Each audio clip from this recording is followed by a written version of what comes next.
Boa noite, meus amigos do Campus 1 de Passo Fundo, do Campus de Casca, do Campus de Carazinho e do Campus de Soledade. Agora que todos vocês fizeram as suas provas, e eu fiquei contente porque estou corrigindo, não corrigi tudo ainda, tem um monte de trabalho pela frente, mas eu estou corrigindo com calma e estou contente porque acho que vocês, entre aspas, pegaram a mensagem. De um modo geral, entenderam bem e eu estou verificando boas notas,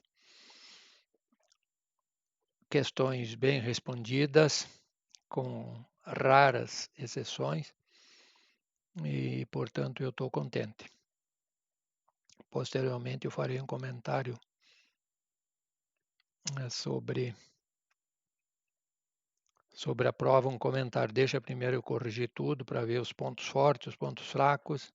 Depois eu farei um comentário, analisarei com vocês todas as questões e por que a maioria acertou maravilhosamente bem, por que algumas questões foram eventualmente equivocadas, mas o importante é que foi muito, muito bonito, muito interessante. Logo, logo eu termino a correção, faço um comentário com vocês e disponibilizo essa primeira avaliação.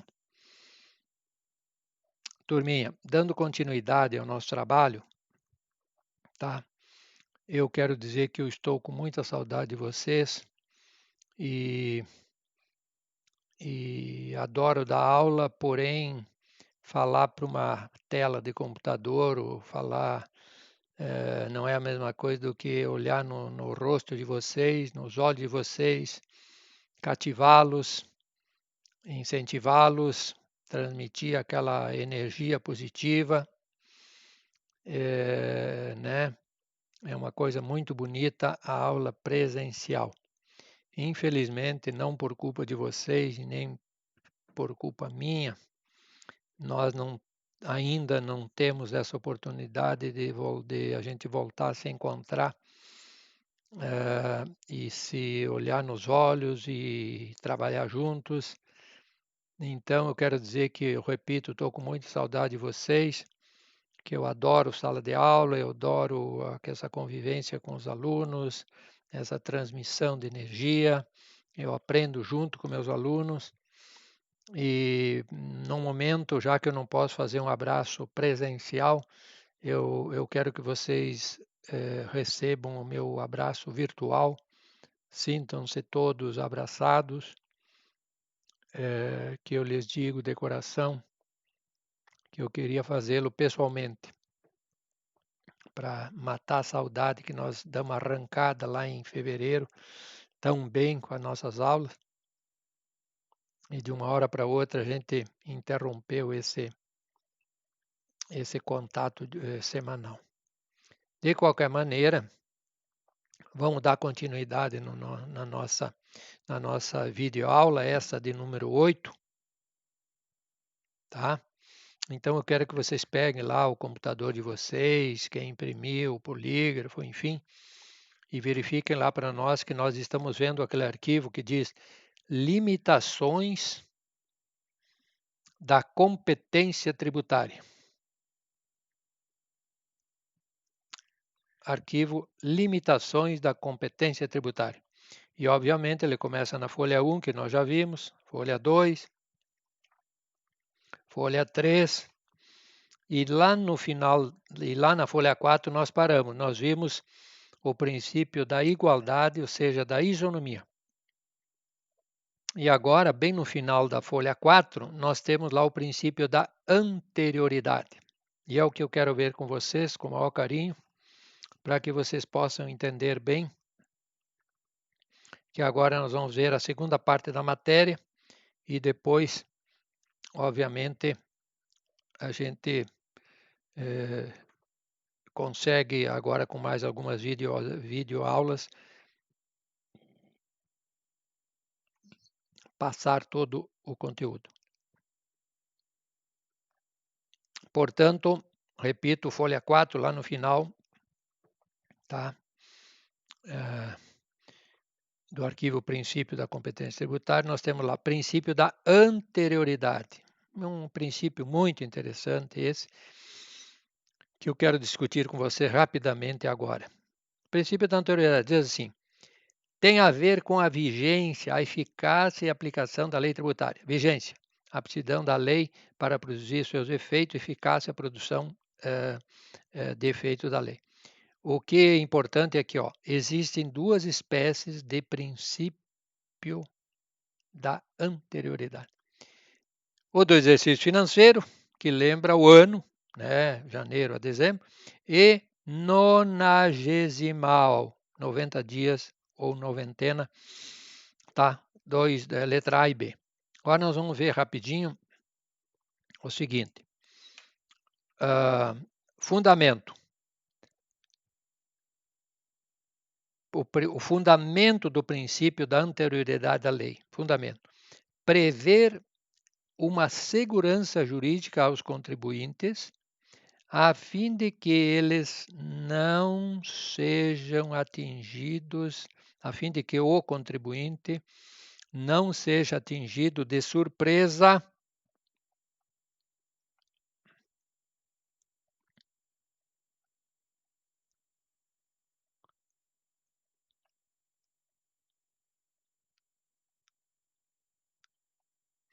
quanto à criação ou majoração de um tributo.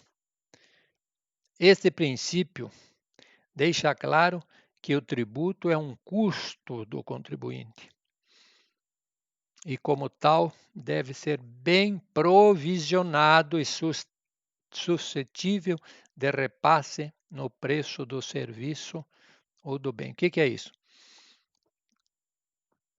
Isso significa dizer que nós precisamos trabalhar com planejamento tributário, com uma visão de curto, médio e longo prazo. Então, se incidirá um novo tributo a partir de 2021, eu preciso saber, todos nós contribuintes, pessoas físicas, pessoas jurídicas, nós precisamos saber com muita segurança,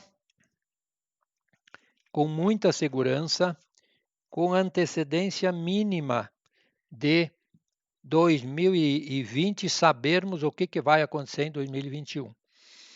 Então, se algum tributo entrar em vigor em 2021, nós contribuintes, tanto PF, pessoa física, quanto PJ, pessoa jurídica, nós precisamos saber ainda em 2020 para nos programarmos, nos planejarmos, para no ano que vem colocarmos lá no nosso orçamento, nas nossas despesas previstas. Eu tenho que pagar o IPVA do automóvel, tá ok? Eu tenho que pagar o IPTU do meu terreninho, da minha casa, do meu apartamento, ótimo. Eu tenho que pagar a mensalidade lá do filho no colégio, enfim. E nós precisamos prever também um novo tributo que porventura entrará em vigor em 2021. Mas para que isso seja possível, é necessário que esse tributo a lei seja aprovada, se a lei for municipal, pela Câmara de Vereadores, se a lei for estadual, pela Assembleia Legislativa do Estado, e se a lei for federal, pelo Congresso Nacional. Cada órgão legislativo, municipal, estadual, federal, deverá aprovar essa lei e publicá-la no Diário Oficial, no Diário Oficial, divulgando-a ainda até o último dia útil de 2020, para que seja possível nós nos programarmos e em 2021 nós pagarmos esse tributo. Tá? Esse, então, é o princípio da anterioridade do exercício financeiro. Tá? Princípio da anterioridade do exercício financeiro. É vedado, ou seja, é proibido cobrar tributos no mesmo exercício financeiro em que haja sido publicada a lei que os instituiu ou aumentou. Exercício financeiro entende-se o ano civil. O que é o ano civil? Do dia 1º de janeiro de 2020 ao dia 31 de dezembro de 2020. Ok? Todo tributo que entrará em vigor, que nós iremos pagar, pessoa física ou jurídica, em 2021, deverá obrigatoriamente ter sido criado por lei, tá? E esta lei que veio da Câmara de Vereadores, da Assembleia Legislativa ou do Congresso Nacional, depende se a lei foi municipal, estadual ou federal, tá? Essa lei tem que ter sido aprovada e publicada no Diário Oficial até o último dia, repito, do ano de 2020, para que possa ser cobrado no ano de 2021. Esse é o princípio da anterioridade, que tem um fundamento que visa não pegar o contribuinte de surpresa. Daqui a pouco criam uma lei aí, agora em junho, e em julho eu tenho que pagar um novo tributo lá sobre um novo tributo que inventaram aí, a nível municipal, estadual, federal. Ninguém de nós está preparado, ninguém de nós botou essa despesa no orçamento e nós temos que pagar. Então, para evitar essa surpresa, o legislador disse assim, ó, tributo para ser cobrado em 2021, o ano de 2021, deverá ser obrigatoriamente aprovado e publicado no Diário Oficial em 2020, a fim de que todos nós tenhamos um mínimo de previsão, organização, planejamento, para sabermos que vai ter essa despesa que não estava prevista, para não pegar o contribuinte, pessoa física ou empresa de surpresa. O ponto de referência, data em que a lei foi publicada, data em que o jornal oficial foi distribuído para os contribuintes. Portanto, uma lei publicada em um ano somente terá eficácia a partir do exercício financeiro seguinte. Ok? Esse, então, é o princípio da anterioridade do exercício financeiro. Só que tem ali umas pequenas exceções. Essa é a regra. As pequenas exceções. Empresa compulsório, decorrentes de guerra externa ou calamidade pública, como nós estamos vivendo agora, o governo até poderia fazer isso. E aqueles impostos que eu já expliquei para você numa aula passada, que é o imposto de importação. Daqui a pouco tem um negócio aí, um remédio para importar urgente. E descobriram lá em Londres a vacina contra a Covid-19. Tá bom? Precisamos fazer uma importação de um lote de 200 milhões de vacinas para todos os brasileiros, 207 milhões, e é urgente. E eu quero tirar esse imposto agora porque é uma questão de... é um medicamento, é um remédio, é uma questão de salvação do cidadão, né, de salvá-lo da doença e tal. Então, o governo tem interesse que ele seja importado a imposto alíquota zero. Então, a lei deu essa chance, esse poder ao executivo, que nesse caso não precisa. Não, entra em vigor só no ano que vem. E eu vou ficar aqui meio ano esperando a vacina estar disponível, porque eu não posso importar agora, que tem que esperar o ano que vem pelo princípio da anterioridade. Então, o legislador abriu algumas exceções, que é o imposto de importação, II, o IE, imposto de exportação, imposto de importação, imposto de exportação, o IOF e o IPI. É mais ou menos aquilo ali que nós já... O imposto de importação e o imposto de exportação, eu tenho necessidade urgente de exportar um produto, importar um produto, então o governo federal, consigo fazer isso, aumentar uma alíquota, diminuir uma alíquota, para fim de resolver uma coisa que é de interesse nacional, é uma pandemia, precisa ser remédio agora. O IOF, por exemplo, agora tem que dar um dinheiro aí para os microempresários e tanta gente que está em situação pré-falimentar. Então, vamos fazer o seguinte: o governo pode dizer, vamos dar um dinheiro com juro baixo e tiramos o IOF, Imposto sobre Operação Financeira. Tá? Vamos emprestar R$ 5.000 para aquele microempresário e vamos cobrar um juro bem baixinho lá de 3,5% ao ano, que dá menos que a inflação, menos que a poupança, e vamos tirar o IOF para facilitar. Então, o governo pode fazer em situações especiais, como agora, por exemplo. O IPI. Eu descobri que aqueles caras estão produzindo cachaça braba, estão produzindo muito cigarro, e o governo não tem interesse. Então, eu podia mandar fechar essas fábricas. Mas como nós estamos num regime democrático da livre iniciativa, então ficaria uma atitude muito radical mandar fechar a fábrica. Então eu mando fechar essa fábrica meio que indiretamente, eu vou matá-la no cansaço. Eu vou tributar o tabaco, aí, o cigarro, que é prejudicial à saúde dos meus cidadãos, eu vou tributar 80%. Tá? Eles têm se é 100 o preço de venda, 80 é imposto para o governo. Cachaça braba, não sei o que lá, supérfluos também não tem interesse nenhum. Taxa de uma maneira que fica quase que insustentável a produção daquele produto. Então, de um lado, mantém aquele aspecto democrático, tá? Não obriga o sujeito a fechar a fábrica, mas meio mata no cansaço. Quer dizer, você quer fumar? Vai fumar, vai pagar 4, 5, 6, 7 reais uma carteira de cigarro.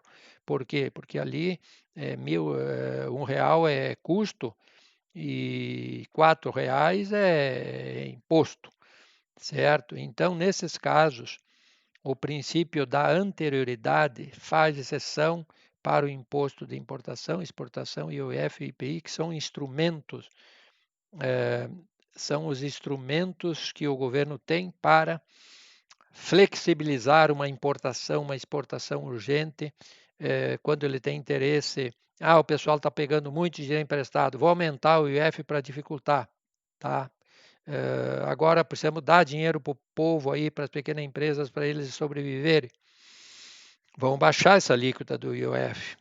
O IPI, os caras estão fazendo muito supérfluo, muito cachaça braba, estão fazendo muito cigarro. Vamos taxar lá em cima, para que eles mesmos se convençam que é melhor ir plantar cítricos, fazer uma indústria de sucos, fazer uma plantação de aipim, de batata doce, de soja, de milho, de feijão, e não plantar tabaco, que esses elementos que eu falei primeiro vão trazer alimentação para o povo.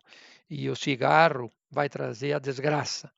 E aí esse povo vai fumar desde adolescente até os 30, 40, 50 anos, ou menos, e aí vem o carcinoma pulmonar, vem o enfisema pulmonar, vem a desgraça, vem o câncer, vem e tal. Onde é que esse povo vai? Na fila do SUS. Quem é que vai pagar o SUS? Eu, governo federal. Tá? Eu tenho que dar médico, eu tenho que dar saúde, que implica em médico, remédio e hospitalização. E aí eles vão se afastar do trabalho e vão aonde? Entre aspas, vão se encostar na Previdência. Quem é a Previdência? Você, eu, todos nós, que vamos sustentá-lo por resto da vida, porque ele fumou desde a adolescência, alguns já meio de criança, acabam fumando até os 30, 40, até que o pulmão fica uma crosta né, tipo um chaminé de fumaça, e aí o que acontece? Aí o sujeito vem as doenças, e quem é que tem que manter o sujeito fora do posto de trabalho? O governo. Quem é o governo? Somos nós. É o SUS, é a Previdência, é remédio, é médico, a farmácia do SUS, é hospital, é afastamento do trabalho, e isso é um custo muito alto para o governo, graças àquela indústria que que produziu aquele tabaco e numa época atrás faziam umas propagandas muito lindas para todo mundo fumar e aderir a esse, a esse cigarro que é tão prejudicial para a saúde dos cidadãos e eu, como governo, tenho que me preocupar muito com isso. Então, esse é o fundamento do exercício financeiro. Agora nós temos o princípio da anterioridade nonagesimal. Então, tem alguns impostos que não precisa ter um ano. A lei ser aprovada e publicada um ano antes, basta 90 dias. Previsto no artigo 195, parágrafo 6º da Constituição Federal.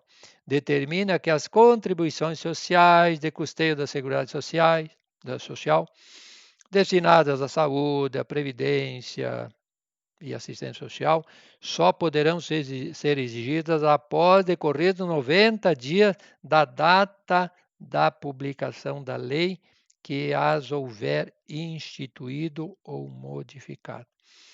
Então, repito, tem alguns tributos que fogem à regra da anterioridade do exercício financeiro, que é o que eu falei do dia 1º de janeiro de 2020 a 31 de dezembro de 2020. Esses tributos entram aqui também. Entram na anterioridade nonagesimal. O que é esse nome meio esquisito? 90 dias antes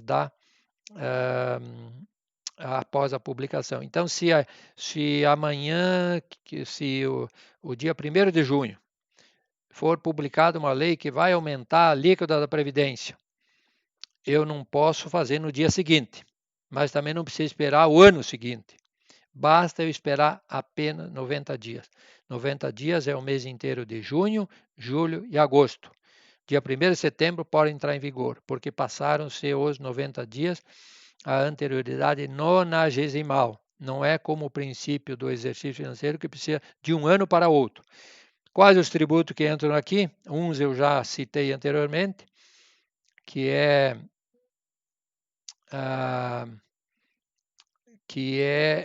de novo, o imposto de importação e exportação, o IOF e o imposto de renda.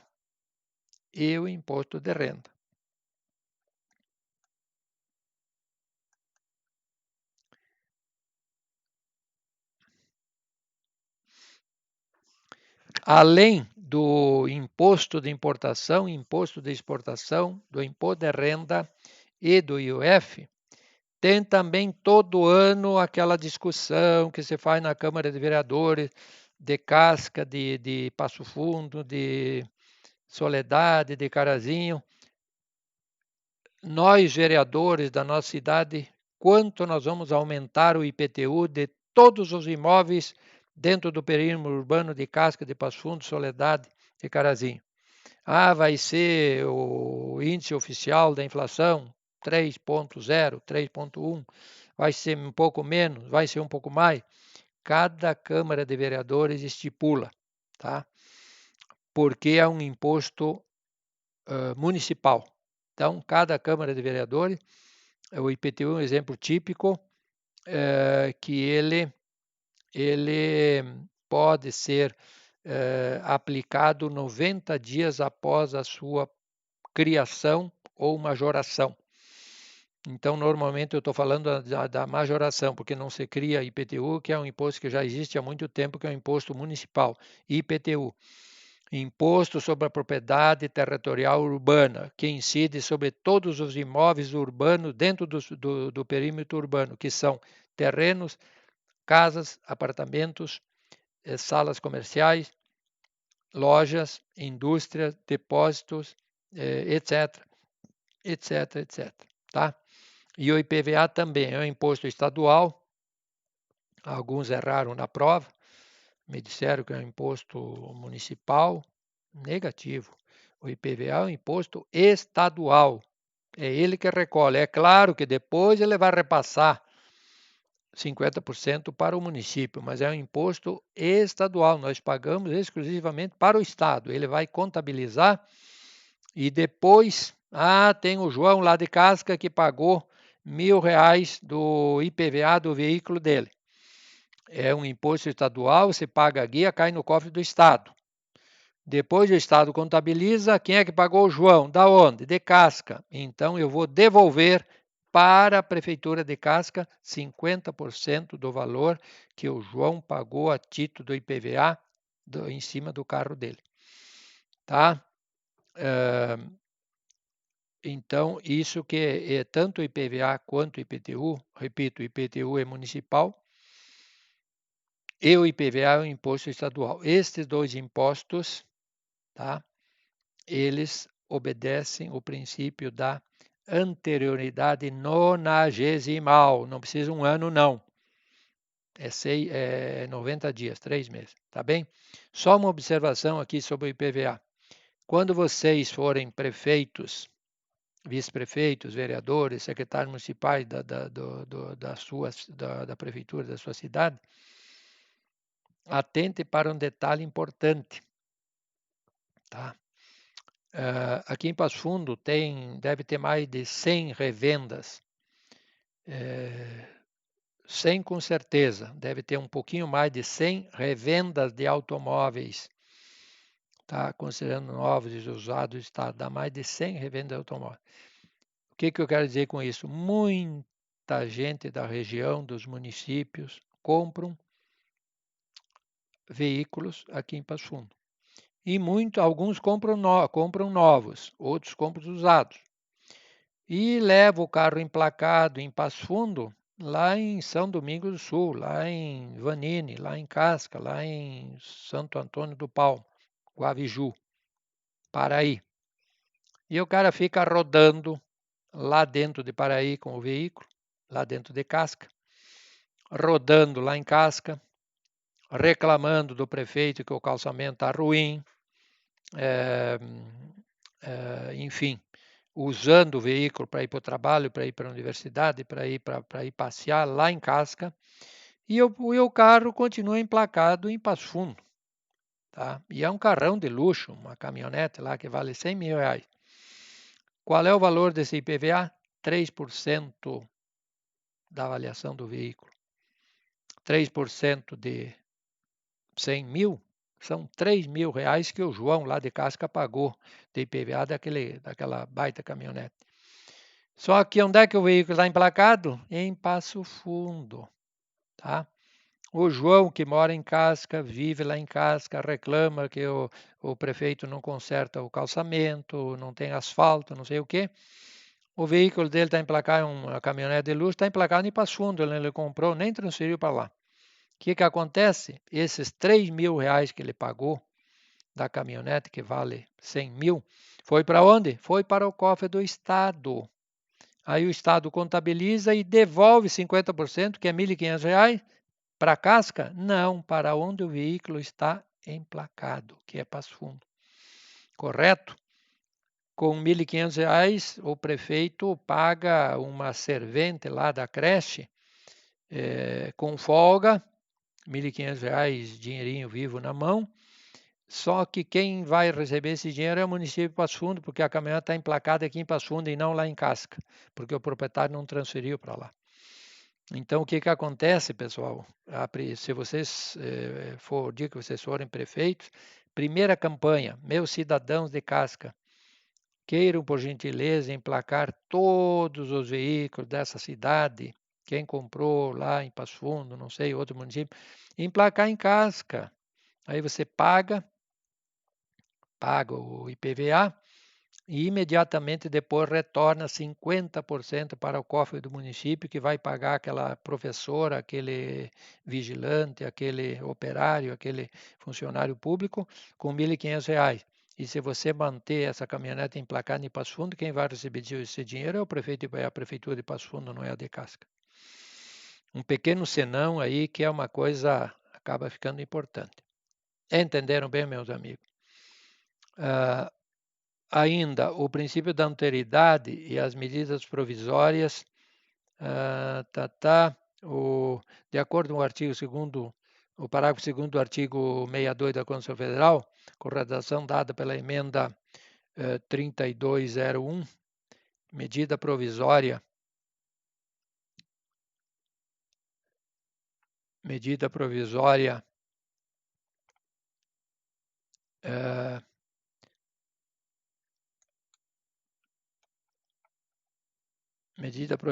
que implique instituição ou majoração de impostos só poderá ser feito no exercício financeiro seguinte, se houver sido convertida em lei até o último dia daquele que for editado. Aquilo que eu expliquei para vocês.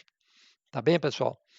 Então, ficou bem claro o princípio da anterioridade. Toda lei tem o princípio do exercício financeiro, que é a regra, e algumas exceções é a anterioridade nonagesimal, ou seja, de 90 dias, que nós devemos observar. É um princípio muito interessante. Depois nós temos o princípio da irretroatividade da lei. O que é isso, pessoal? Assim como o princípio da anterioridade, refere-se à aplicação e eficácia da lei tributária. Está previsto nos artigos 5º, 36 e 150, inciso 3, a linha A da Constituição Federal. É vedado, repito, é proibido cobrar tributos em relação a fatos geradores ocorridos antes do início da vigência da lei que os houver instituído ou aumentado. Criar um novo tributo lá para cidade de casca, digamos assim, penalizar quem tem terreno que não cortou mato lá, que está dando muito mosquito da dengue, cobra, lagarto e lagartixa e outros bichos. Vem uma lei que vai penalizar aqueles que têm o terreno imundo ali no centro da cidade, não constrói, não vende, não limpa. Vem uma lei que vai penalizar esse pessoal. Muito bem, essa lei ela vai vigorar da sua instituição para adiante e não para trás. O prefeito não pode, agora vou cobrar o ano de 2019, 18, 17, 16, 15. Não pode. Tá? A lei não retroage, ela entra em vigor daqui para frente, ela faz efeito futuro e não efeito pretérito. Isso é muito importante. A lei vai daqui para frente e não de forma retroativa. Ela não volta o ano passado. Se amanhã entrar uma lei que disser que é proibido ingerir bebida alcoólica, e aí você bebeu muito hoje, essa lei entra em vigor amanhã.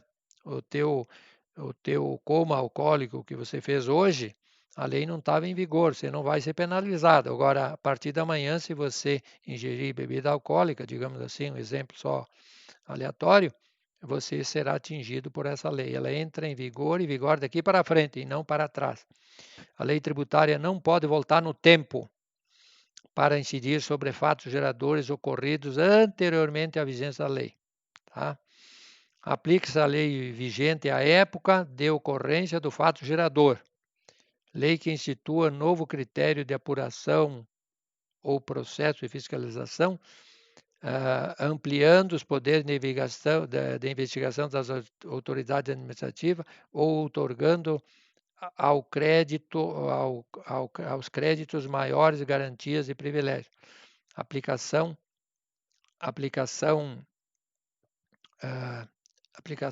imediata nesse caso ali, que é uma exceção à regra. Então, não vamos trabalhar em cima da área, vamos guardar isso aqui. A lei entra em vigor e daqui para frente ela faz efeitos, não retroage. A lei que concede anistia ou remissão será sempre retroativa na medida em que alcança um fato praticado anteriormente à sua vigência.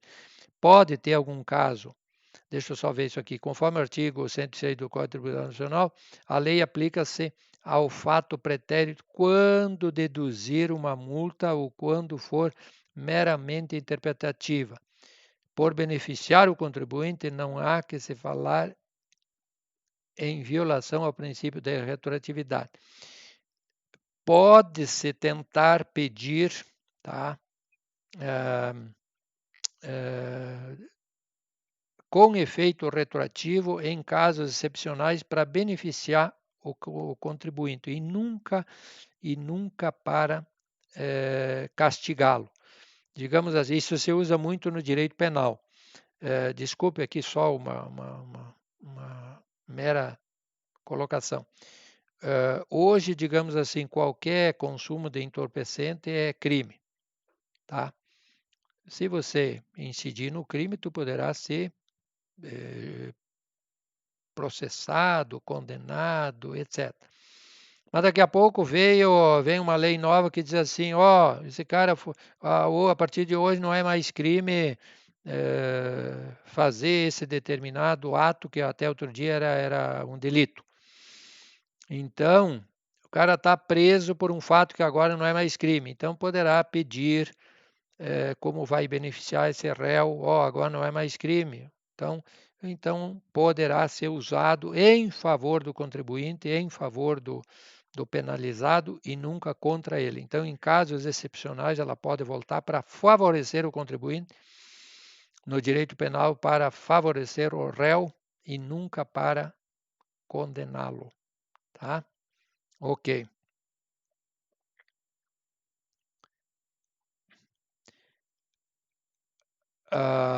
O princípio da não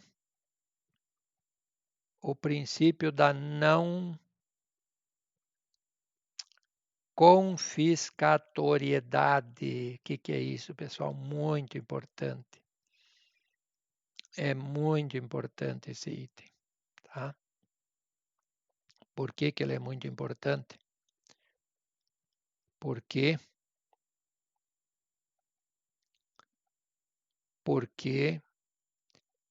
decorre dos princípios de direito, do direito de propriedade e da capacidade contributiva. Tá? O nosso direito tem um pilar básico que ele respeita muito o direito da propriedade. Se você trabalhou, conquistou e comprou um terreno, um apartamento, uma casa, uma granja, uma fazenda, uma chácara para trabalhar, produzir, um apartamento para morar, um terreno para amanhã depois botar a tua casa, uma casa pronta, uma loja, uma indústria, uma chácara, uma fazenda. Você trabalhou, te matou, emprestou dinheiro da sogra, do pai, do irmão e comprou. Qual é o crime que você fez? Tá? Você perdeu horas de sono e se matou trabalhando. Então, é um princípio sagrado. E o Estado brasileiro preserva com muita ênfase esse teu direito da propriedade. Tu não assaltou um banco para pegar dinheiro e comprar essa propriedade, tu buscou com a tua transpiração e a tua inspiração, ou seja, com o teu trabalho braçal e com o teu esforço e a tua inteligência intelectual. Então, o Estado respeita e protege essa tua propriedade. Porque entre eu sendo Estado brasileiro e ver um cidadão meu dormindo na rua, embaixo da ponte, é evidente que eu tenho o maior interesse que ele tenha a sua propriedade, a sua loja, a sua indústria, a sua casa para morar, a sua terra para plantar. Isso é o que tem de mais lindo. Então, aí você mora na tua casa, você tem boas condições de habitabilidade, de saúde, de higiene, certo? Isso é uma dignidade do ser humano, no caso, no nosso brasileiro, e o Estado respeita muito isso. Então nós temos, inclusive, na Constituição, que todo cidadão teria que ter o seu cantinho para morar. Né? E daí porque o princípio da a não confiscatoriedade, o que é isso? decorre dos princípios do direito de propriedade, que cada um de vocês, cada um de nós tem o direito de ter seu cantinho para morar, seja casa ou apartamento, o seu local para trabalhar, seja loja, seja indústria, ou a sua terra para plantar, seja uma chácara, uma granja, uma fazenda, certo? Então, o princípio da propriedade. Agora tem um detalhe. Tu compra um terreno lá em Carazinho e vem lá a prefeitura de Carazinho, não, eu comprei um terreno, dei uma entrada, estou pagando R$ 1.000 por mês de prestação, vou pagar aqui 100 vezes. Comprei por 120 o terreno, dei 20 de entrada e vou pagar durante 100 meses R$ 1.000 por mês.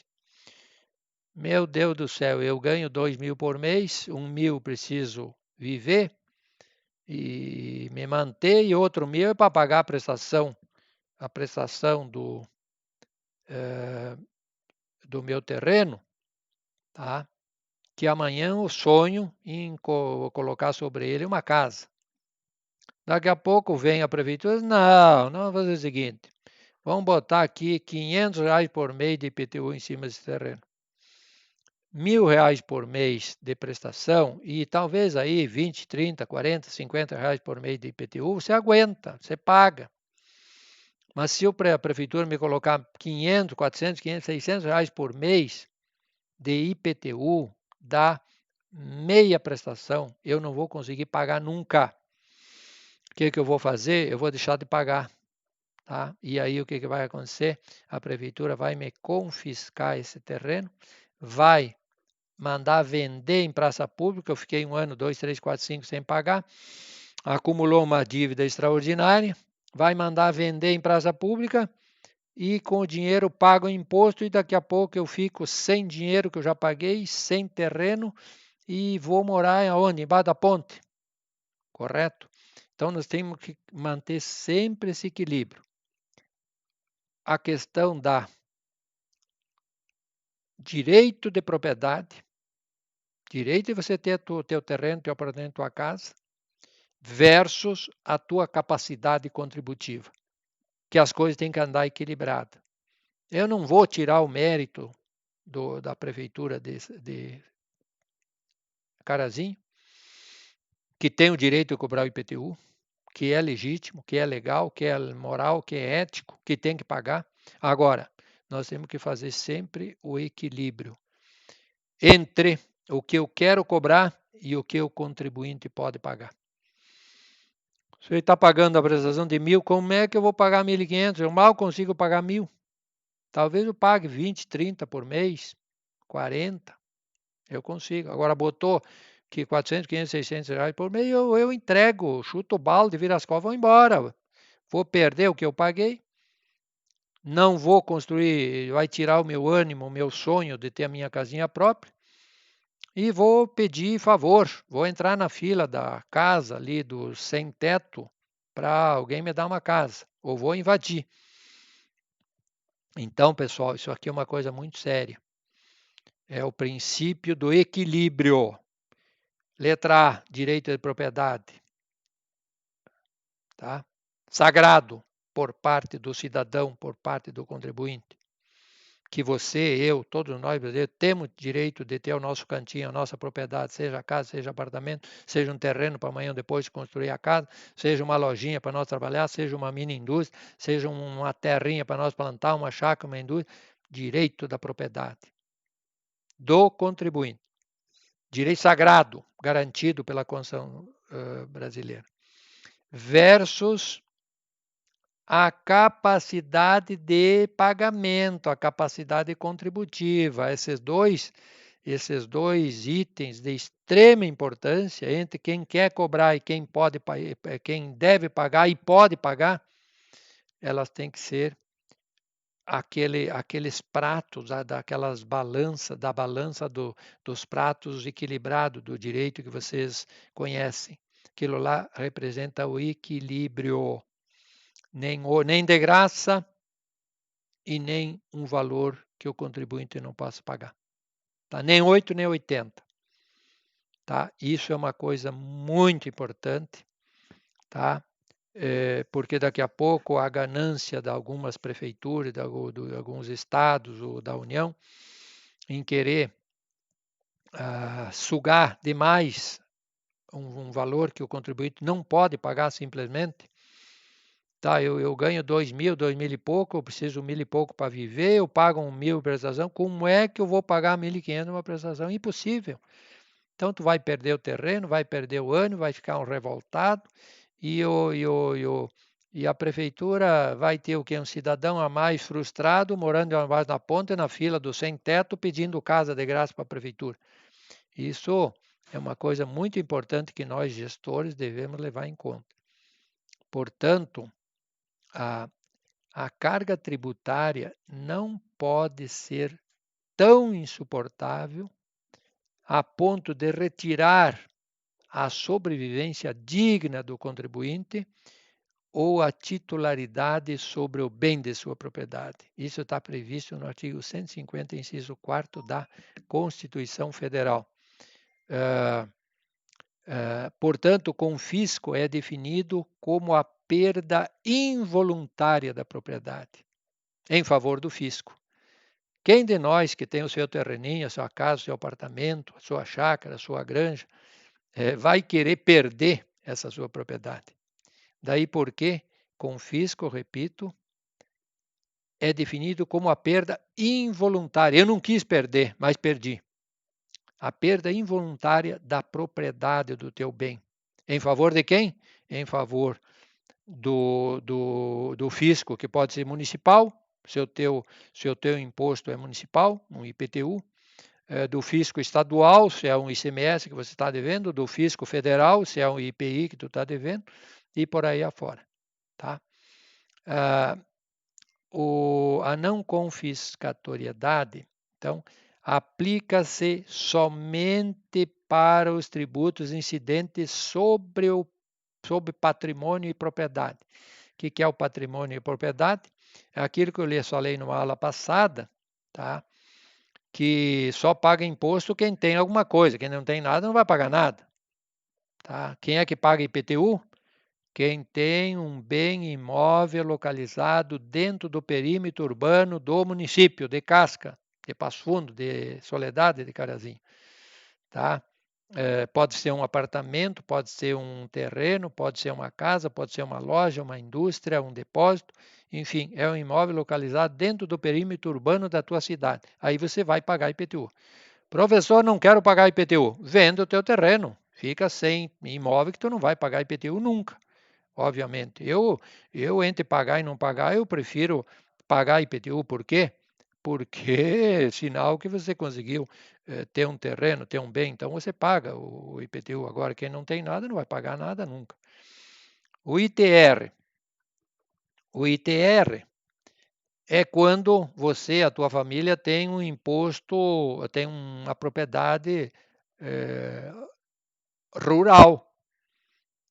Está lá uma granja, uma fazenda, cria gado leiteiro, cria suínos, aves, planta, soja, você tem uma terra. Aí você vai pagar o ITR, Imposto Territorial Rural. Quem é que paga? Quem tem terra, obviamente, é propriedade. Não quero pagar ITR, venda a propriedade. Tá? IPVA. Quem é que paga IPVA? Quem tem veículo. Imposto à propriedade sobre veículo de automotores. Quem é que paga? Quem tem carro, quem tem veículo.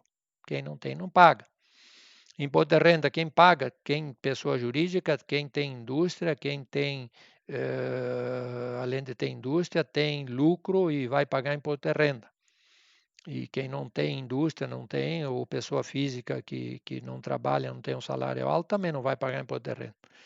Então, aplica-se, repito, aplica-se somente para os tributos incidentes sobre o patrimônio e propriedade, que é o imposto de renda, o IPTU, o ITR e o IPVA. IPTU municipal, ITR federal e IPVA municipal.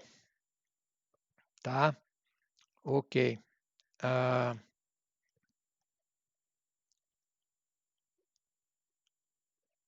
Um aspecto muito importante que eu quero colocar para vocês é o aspecto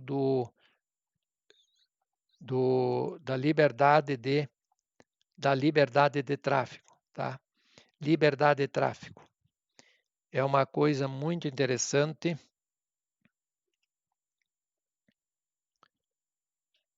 que eu quero explicar para vocês. Teve um prefeito aí de uma região turística que ele viu que vem muita gente para cá passear, queriam instituir um pedágio para entrar na cidade. Não, desculpe, pedágio não. Pedágio é possível, nada a ver. Vamos inventar um imposto aí. Quem quer entrar na nossa cidade turística maravilhosa, babá, babá, babá, vai pagar um determinado imposto. Seria um tipo um imposto novo, criar um, né? Da liberdade de tráfego. Não pode porque é inconstitucional. Tem um direito maior, sagrado do cidadão, que é o direito de ir, de vir e de ficar. Se eu quisesse entrar numa região turística, tá? Fazer um passeio, eu tenho o direito de passar lá aí, cortar aquela cidade, voltar, sentar lá na praça, ficar olhando. É um direito de todo cidadão, o direito de ir, de vir e ficar.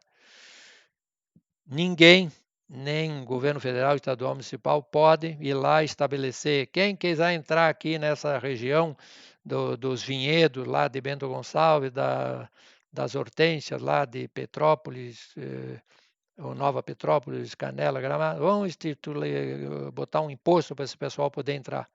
Não pode, por quê? Porque não pode os titulares de competência tributária estabelecer limitações ao tráfico de pessoas ou mercadorias por meio de tributos interestaduais ou intermunicipais, tá? Então, repito, seria uma coisa totalmente ilegal, que não encontra amparo legal, você de uma hora para outra descobrir que tem um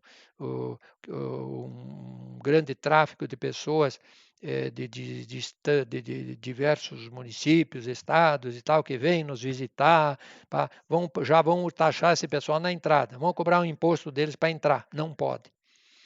Não pode, porque todos eles, pode ser que tenha alguém que não entra lá, que não é a regra.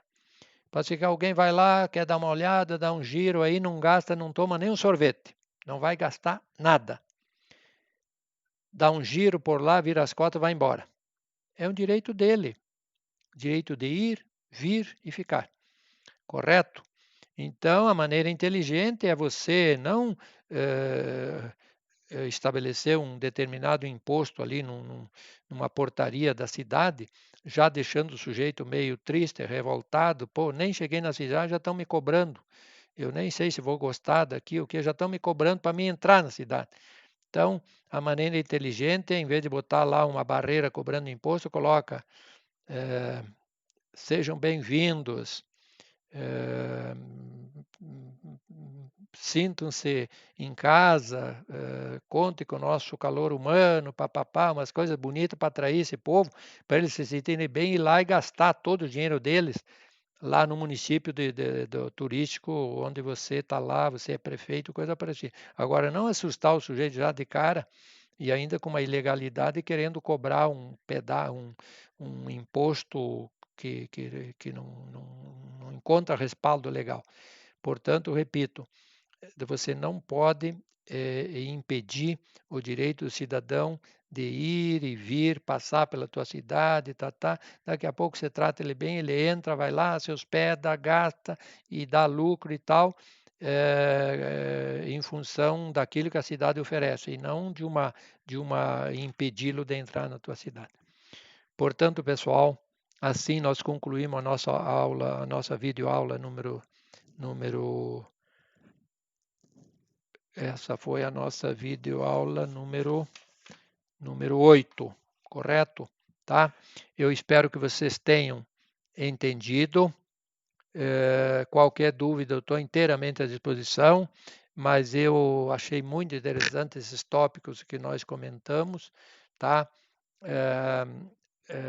que são de extrema importância para você que vai ser gestor, administrador, ou principalmente você lá de casca que vai ser contador, tá? Fique com Deus e até a próxima, e tenham todos um bom dia. Tchau.